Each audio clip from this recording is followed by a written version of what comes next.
Баршаңызға сәлем, есімім Айгерім, каналыма қош келдіңіздер. Бүгін сіздермен өте дәмді, әдемі, тез дайын болатын салат жасаймыз.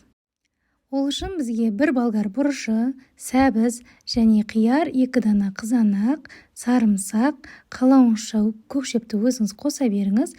Мен көкжуан мен аскөк қосамын. Алдымен сәбізді кәрі күшінен ұзыншылап өткіземіз. Қиярды өзіңізге ұнайтындай формада тураймыз. Мендегі болгар бұрышы үлкен болғандықтан мен оның жартысын ғана қосамын және оны жіңішкелеп тураймыз. Қызанақты 4-ке бөлеміз, ортасынан тазалап, оны да жіңішкелеп тураймыз.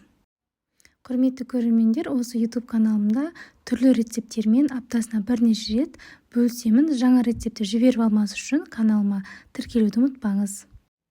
Көкжуаны, аскөкті ұсақтап тураймыз. Енді кезекте дәмдеуіштерін саламыз.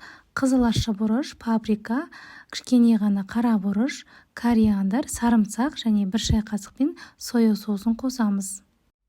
Және де татымына қарай тұз саламыз. Майды мен қыздырмай қосамын, сонда оның барлық табиғи қалпы бұзылмай, барынша дәрумені өзінде сақталады. Және мен ең сапалы зәйтүн майын қосамын.